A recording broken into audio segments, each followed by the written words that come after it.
പ്രായം എത്രയായാലും ഒന്ന് നടക്കാൻ ആഗ്രഹിക്കാത്തവർ ലോകത്തെവിടെയും ഉണ്ടാവില്ല. ലോകമെമ്പാടുമുള്ള ജനങ്ങളെ ഏതാണ്ട് ഒരേ രീതിയിൽ അലട്ടുന്ന പ്രശ്നമാണ് മുട്ടുതേയ്മാനം. 45 കഴിഞ്ഞവർക്ക് മുട്ടുതേയ്മാനം കണ്ടുവരുന്നുണ്ട്. മുട്ടുതേയ്മാനം സംഭവിച്ചവർ മുട്ടുമടക്കാൻ പോലും കഴിയാതെ വീടിനുള്ളിൽ ഒതുങ്ങിക്കൂടേണ്ടി വരുന്ന അവസ്ഥയാകും.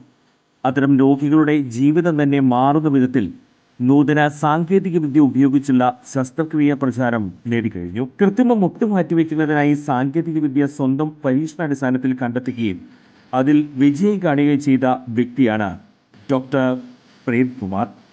വടക്കാഞ്ചേരിയിലെ മാക്സ് കെയർ ഹോസ്പിറ്റലിലാണ് ഡോക്ടർ സർവീസ്. ഇവരുടെ ഈ സേവനം എന്നെ കേൾക്കുന്ന നിങ്ങൾക്ക് ആർക്കെങ്കിലും ആവശ്യമുണ്ടെങ്കിൽ ഡോക്ടറെ കോൺടാക്ട് ചെയ്യണം. അങ്ങനെ നിങ്ങളുടെ ബുദ്ധിമുട്ടുകൾ മാറ്റട്ടെ. ഞാൻ എൻ്റെ ജീവിതത്തിൽ എത്ര ചിന്തിക്കാറുള്ളൂ.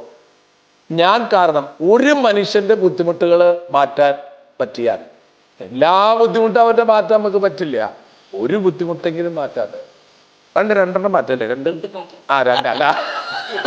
രണ്ട് ബുദ്ധിമുട്ട് മാറ്റാം കേട്ടാ. കാലിന്റെ മുട്ടിന്റെ ബുദ്ധിമുട്ട് അത് നമ്മൾ മാറ്റി തരും. ചുരുക്കി പറഞ്ഞാൽ ഈ വടക്കാഞ്ചേരിക്കാരൻ ഡോക്ടർ പ്രേംകുമാറിന് മുന്നിൽ മുട്ടുമടക്കാത്തവർ ആരും ഉണ്ടാകില്ല. യുവതി മരിച്ച സംഭവത്തിൽ നടൻ അല്ലു അർജുൻ റിമാൻഡിൽ.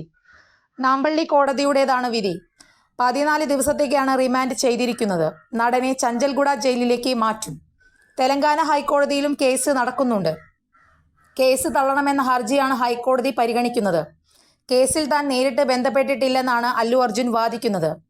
നടൻ അല്ലു അർജുനെതിരെ ജാമ്യമില്ലാ വകുപ്പുകളാണ് ചുമത്തിയിരിക്കുന്നത്. ഭാരതീയ ന്യായ സംഹിതയിലെ 105, 118 വകുപ്പുകളാണ് ചുമത്തിയത്. 5 മുതൽ 10 വർഷം വരെ തടവ് ലഭിക്കാവുന്ന കുറ്റമാണിത്. ജൂബിലി ഹിൽസിലെ അല്ലുവിന്റെ വീട്ടിലെത്തിയാണ് ഹൈദരാബാദ് പോലീസ് അറസ്റ്റ് ചെയ്തത്. പിന്നീട് ചിക്കടപ്പള്ളി പോലീസ് സ്റ്റേഷനിലേക്ക് മാറ്റുകയായിരുന്നു. ഇക്കഴിഞ്ഞ ഡിസംബർ 4-ാം തീയതി ഹൈദരാബാദിലെ സന്ധ്യ തിയേറ്ററിലായിരുന്നു സംഭവം നടന്നത്. ഹൈദരാബാദ് ദിൽഷുഖ് നഗർ സ്വദേശിനി രേവതിയാണ് തിയേറ്ററിലെ തിക്കിലും തിരക്കിലും പെട്ട് മരിച്ചത്. അതേസമയം അല്ലു അർജുൻ തിയേറ്ററിലെത്തുന്ന കാര്യം കൃത്യമായി അറിയിച്ചില്ലെന്ന പോലീസിന്റെ വാദം പൊളിയുകയാണ്. മതിയായ സംരക്ഷണം ഉറപ്പാക്കണമെന്ന് ചിക്കട്പള്ളി പോലീസിന് അപേക്ഷ നൽകിയിരുന്നുവെന്ന് തിയേറ്റർ അധികൃതർ വ്യക്തമാക്കി. താരങ്ങളും സിനിമയുടെ അണിയറ പ്രവർത്തകരും തിയേറ്ററിലെത്തുമെന്ന് കാണിച്ച് ഡിസംബർ 2-നാണ് അപേക്ഷ നൽകിയത്. കൂടുതൽ വാർത്തകൾക്ക് ഞങ്ങളുടെ ചാനൽ സബ്സ്ക്രൈബ് ചെയ്യുക. ഫേസ്ബുക്ക് ഫോളോ അപ്പ് ചെയ്യുക. വാർത്തകൾ വേഗത്തിലറിയാൻ എനി ടൈം ന്യൂസ്.